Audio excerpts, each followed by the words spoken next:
Hello, I'm excited to introduce two new operators to the T3D operator family, the first one being the fractal and the second one Voltrace. Fractal is a new generator, so similar to sphere and SDF and box, it generates a shape, while Voltrace is a new rendering method, a progressive rendering. So this is going to join volume and surface as your go-to rendering methods for 3D textures. Let's have a look at the fractal first. If I drop it into the scene, we can already see some kind of fractal appearing here, but let's connect a volume because I want to see this being rendered as a 3D texture. If we want to render anything, we will need a render top and a camera. So I'm going to create both. And we can already see that something is appearing here, but we will need a light source as well, which I will move to be at, let's say, 2, 3, 4, such that the light comes from an interesting angle. I will also connect an out to the render top and toggle the display toggle, such that we can always see the currently resulting image.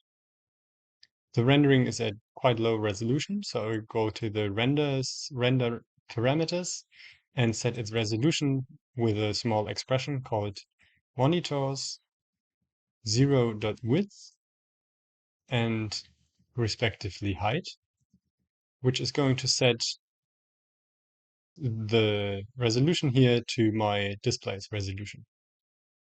I will also go to my camera and its settings and set the background colors alpha to 1 such that we don't see the checkerboard in the background. Okay, so this is already some kind of fractal. We can look around a bit and see it from different angles. It's called a Julia set. And the Julia set is one of 3 different kinds of fractals we can render with or create with a fractal T3D.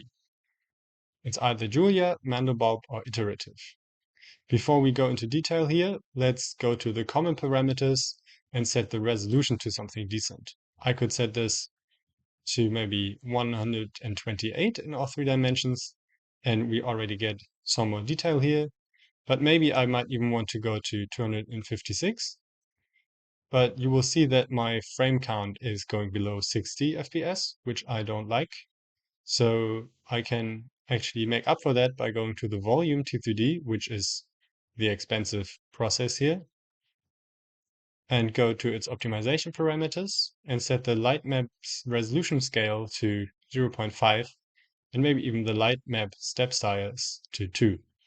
This will reduce the quality of the lighting of the volume, but you can also see it significantly decreased the GPU cook time on this. Okay, so now we do have a decent rendering. We might want to make the light source a little bit brighter, but this is a Julia set in 3D for sure.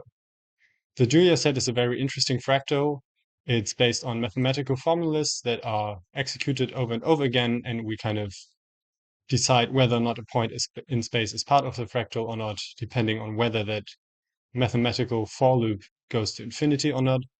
I recommend you to look it up if you want to learn more about it. But you should see that there are a couple of parameter pages here on the fractal T3D, one for each kind of fractal. And as I'm currently chose the Julia fractal, I can go to the Julia page and see its parameters. While if I want to work with Mandelbulb or iterative parameters, I would first have to choose the respective fractal. But let's focus on the Julia set first. On the first page, we should also notice that there are kind of the common parameters for shapes. So this set of parameters is very similar to the one that you would see, for example, on the sphere T3D, as it allows you to, rotate the shape in 3D and scale it, translate it, etc. You can also set its color. So we might go ahead and set the color to be non-monochrome, and we will get this interesting gradient. And you could also choose to introduce a little bit of background here, and you can see that this suddenly jumps. That is because of our pixel format being 8-bit, so we can't really work with small numbers. So let's go to 32-bit float, and then we can gradually increase the background brightness. And I accidentally set it to monochrome. Let's go to 32-bit float, maybe 16-bit float RGBA for performance reasons. Okay, so yeah, you could set the background color. You can set the softness of the shape. And yeah, and you can transform it in space. But let's have a look at the Julia's parameters. These are not, I would say, so easy to work with. That's kind of due to the definition of the Julia set, but you can definitely play around with the different values of the Julia set here. You can see how my FPS actually kind of tanks because of the high resolution here. But you should also know that I'm working on my laptop here. If you work on your desktop PC, maybe you can get some better performance. But yeah, you can go through, well, look at this, through all kinds of interesting shapes here, and maybe look at the different slices of this. Wow, I really like this one, for example. Um, slicing through the 3D Julia set. Um, yeah, you can try around all kinds of shapes with this particular fractal. You can also choose the W slice, so the three-dimensional slice of 4D space, because the Julia set that we're working with here is actually a four-dimensional object. Make the set disappear and reappear. I don't know if this is interesting, but I exposed that parameter to you too. And there's the power parameter, which is also just transforming the shape interestingly, but it also breaks it a little bit if you go away from 2. So you get these weird hollow covers of it, and it starts to disappear here eventually and comes back and so on. I don't know if this is interesting. I think the most relevant parameters would be the 4 different values you can set for C. Okay, so this is the Julia set. Let's have a look at the Mandelbulb. The Mandelbulb is quite a famous, oops, I should set the translate back to 0, quite a famous 3D fractal as well. It's related to the Julia set, and here you have 3 different parameters which are actually linked or referenced by default, because that's kind of the most natural way. You can, again, get all these crazy shapes. I really love those. And if you feel like it, you can actually dereference these other 2 parameters and set the longitude and latitude of this Mandelbulb individually. That's of interest, and also the power. Yeah. Okay, that would be the Mandelbulb fractal. And then there's the iterative fractal, which I personally find the most interesting. We can define a initial shape. Let's work with the box here, and then let's reduce the number of iterations to 1. Well, if we're at 0, we see only the box. If I go to 1, we can have a closer look at those transform parameters down here and try to understand what is happening. So assume we have a box of radius 1 that maybe is not so smooth. We can translate it in negative space, like negatively. I'm currently translating it in all 3 dimensions, but you could also do it individually for X, Y, and Z. And as you can see, I'm not only moving it, but I'm also getting a copy of it in positive space. So that's kind of part of the process here. And then I could rotate these as well, in any way that I found interesting. And then we could do this translation and rotation over and over again. And if I then do it often enough and maybe scale the whole thing down a bit, we get this really interesting, delicate shape. And we set the radius of the initial box here, which maybe also influences the density of our volume, and we can still rotate the individual axes and, of course, translate them as well. But here you need to be, well, you need to be somewhat careful because both translation and rotation can also make the fractal disappear eventually. So you need to tune those values, delicately and make it such that the fractal stays intact. But we get all those crazy shapes, and I'm really personally a big fan of this method. And you might have noticed that there's the transform is actually a sequential parameter, and I can actually connect a second transform. And I thought, why not? I think you can do even more stuff with it. And yeah, I think there are truly endless. Oops, sorry. There are truly endless possibilities of shapes, and I'm looking forward to see your creations with this. I think this is about what I wanted to say about the fractal. We are now going to talk about rendering this fractal or anything in T3D using the new Voltrace method. So Voltrace is a new rendering method. I call it Voltrace for volumetric path tracing. I'm not really sure about the naming or if this is really path tracing because it's pretty much self-made. And I didn't read too much on this. It is a geometry, so it will be rendered by the normal render top, although all the heavy lifting happens inside of the Voltrace. And you should note that this is pretty much an alpha or beta phase, and it's not compatible with other geometry. So as soon as if I would also want to render a torus alongside this Voltrace, you will always only see the Voltrace currently. I hope to fix this in future releases if I find any reasonable approach to this. Well, let's connect some input here and see what we get.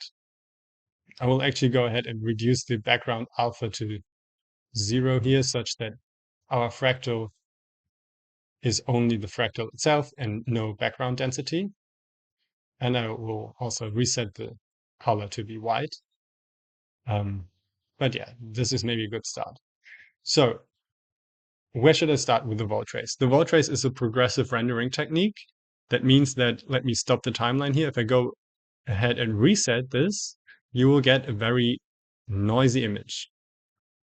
This is rendered by shooting rays from the camera into the scene. Those rays bounce around in the 3D texture based on the density and a certain likelihood. And then they eventually might leave the shape again and look for light sources. And if they hit a light, then they will get some color. But naturally, this is this process is really much linked to randomness. And we do get a very noisy image if we do this process only once. You can either set the number of iterations to be more than one, and you can see how I get a clearer and clearer image here. Or you can also stay at a low iteration count and just let the timeline run for a couple of frames, and it will accumulate the information over time. Note that whenever my input cooks, so if I would change anything about the fractal here, it will again restart the rendering and we get a noisy image at the beginning. It will take a short moment and then it will get clear. Also, it's currently quite dark, so let's first go to the lights parameter page, and we see some different parameters, but there's definitely one called lights and one called dimmer, so let's crank up this dimmer. I just wanted to have a proper light on the volume. Let's go ahead and have a look at those parameters. As I said, this is a process where we shoot rays through the volume, and those rays might scatter around, but they take a couple of steps, and here you can define the maximum number of steps. If you really try to optimize this with respect to performance, you might want to set a different number than the expression I set here. We take much less steps, but we still get pretty much the same image. So that would probably be a good idea. But you can see if I go too low, we get this black box. So in this particular case, maybe a value of 260 would be optimal. But this expression that I set here, I think is quite appropriate for most settings. You can also define the step size scale, so how big the steps the ray takes should be. If you crank this number up, you will get a faster rendering, but you also saw that my image somehow got more translucent, my volume. So that's not necessarily a good thing when it comes to quality, but you will definitely increase the speed of the rendering. The rays will also eventually stop their journey if they figured out that they went through too much density, so they won't hit a reasonable light source anymore. And you can define how early on they should quit their journey. If you set this to be, well, if I set this to be really high, so almost 1, they will stop their journey immediately as soon as they hit the surface. And we get this really dark, solid looking thing. If we go back to, let's say, the default value that I set here, you do get a better look, but it is also better for performance if we tell those rays to stop sooner. Temporal smoothing is about like an animated scene. So let me, maybe, what should I do? Let me rotate the fractal. Maybe not that fast, but here we have a rotating fractal. Because it is cooking every time the input, the progressive rendering restarts each frame. We can maybe go to, let's see, we can do, maybe we can do 2 iterations if we increase the step size to 2 and we are okay with 30 FPS.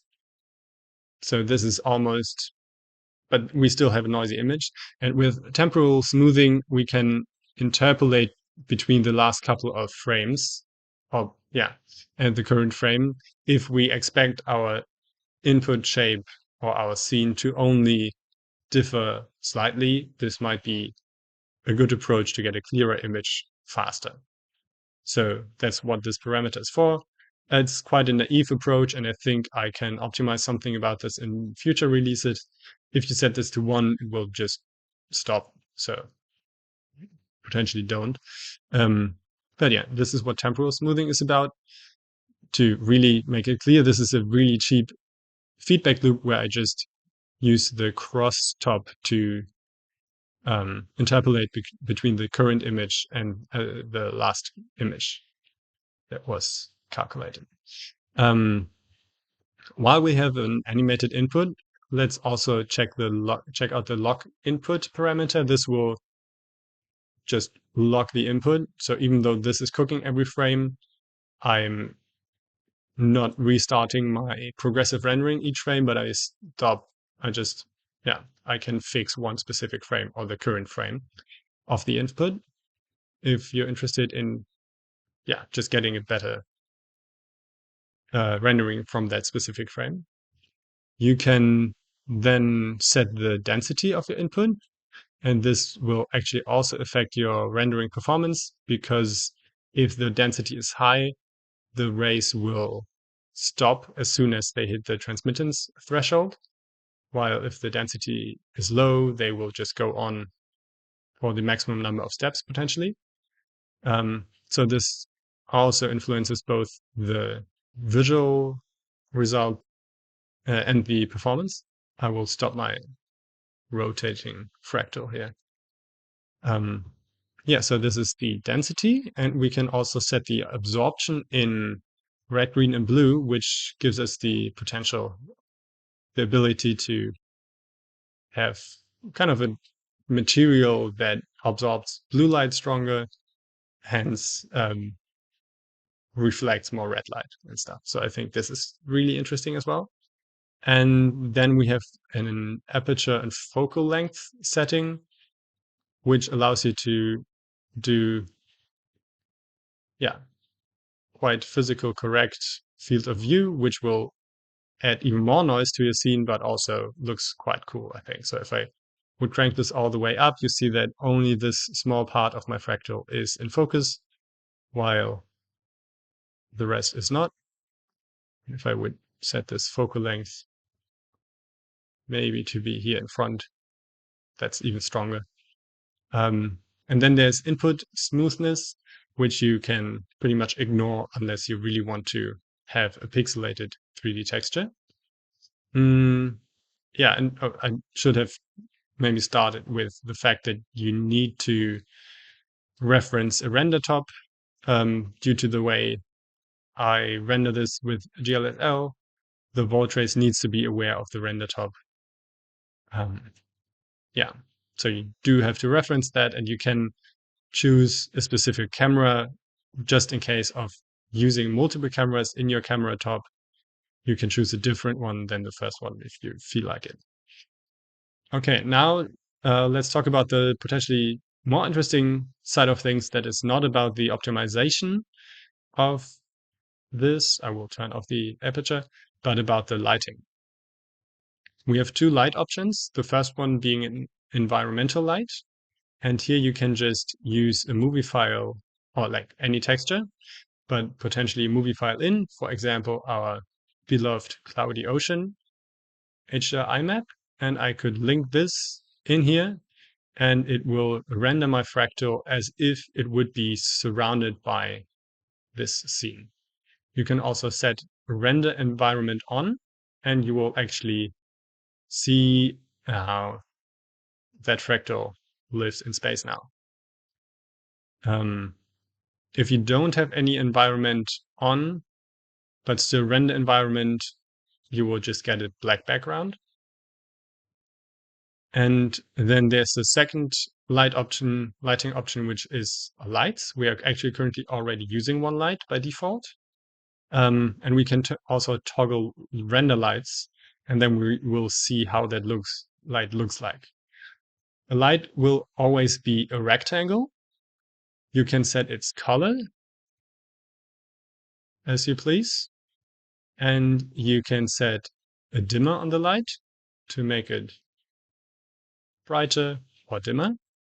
You can rotate and translate and generally transform this light if you want to. Meaning you can also make it bigger. And we can add textures to our light. So maybe we want to have a ramp from red to white as our texture here. And then we would get this interesting gradient light. And if we don't render the light, we would still get this gradient on the light. You could also go bananas if you feel like it and use a banana as the light texture, which will give you less light, but it will now look like a banana. Meaning you can use whatever texture here. You could also use text, and I could say T3D and maybe increase its resolution a bit to make it sharp. And then I should set the font to be bigger. And if I would use this as a light, I just wanted to demonstrate to you that you can also move the light into the scene if you want to. So here you see how my light goes inside of the 3D texture, and I think that's a pretty cool effect. And you can choose whether or not that light should be bidirectional. So now you see how only the light, the side of the light that faces the fractal is actually bright, while the other side is dark. Let's make it bidirectional again. And let's get rid of the texture and actually look at the whole light. Again, these lights are also sequential parameters. So we can add a second light on the other side. And actually as many lights as you want and as many lights as your computer can handle. So yeah, this is how you can light 3D scenes now, and I think that's very exciting. You can, of course, combine your scene in any way that you might find interesting.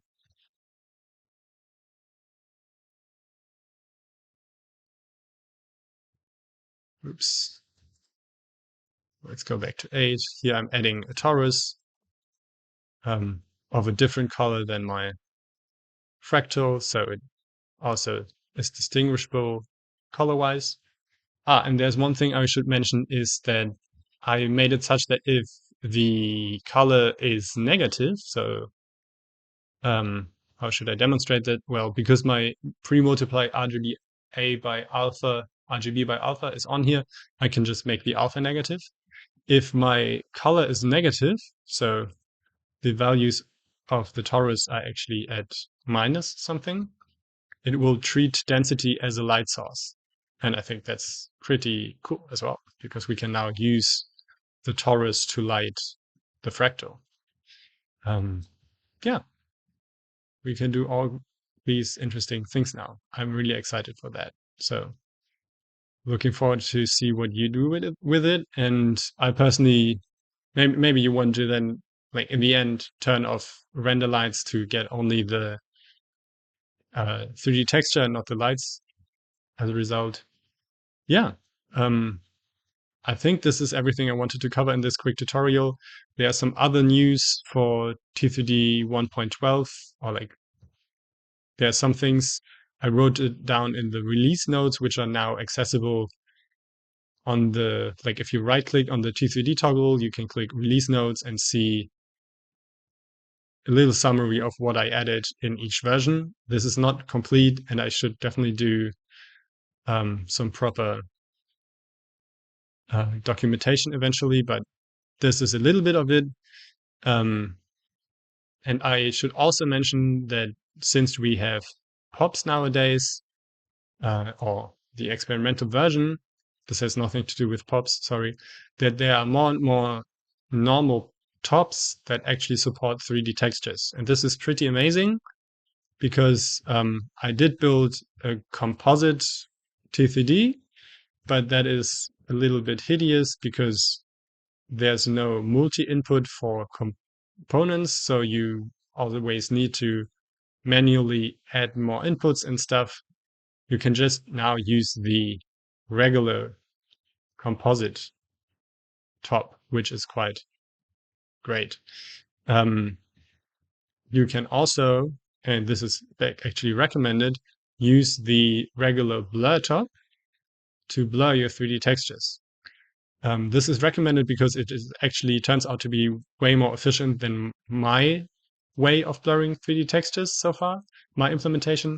Although seeing this, I went ahead and changed some stuff about the blur T3D and made it faster. But like, if you really want to do optimized stuff, you should maybe go ahead and use the actual blur top. Okay. I think this is it. Thank you so much for watching. I hope you learned something today, and I hope you got curious to explore T3D. See you all soon, and goodbye.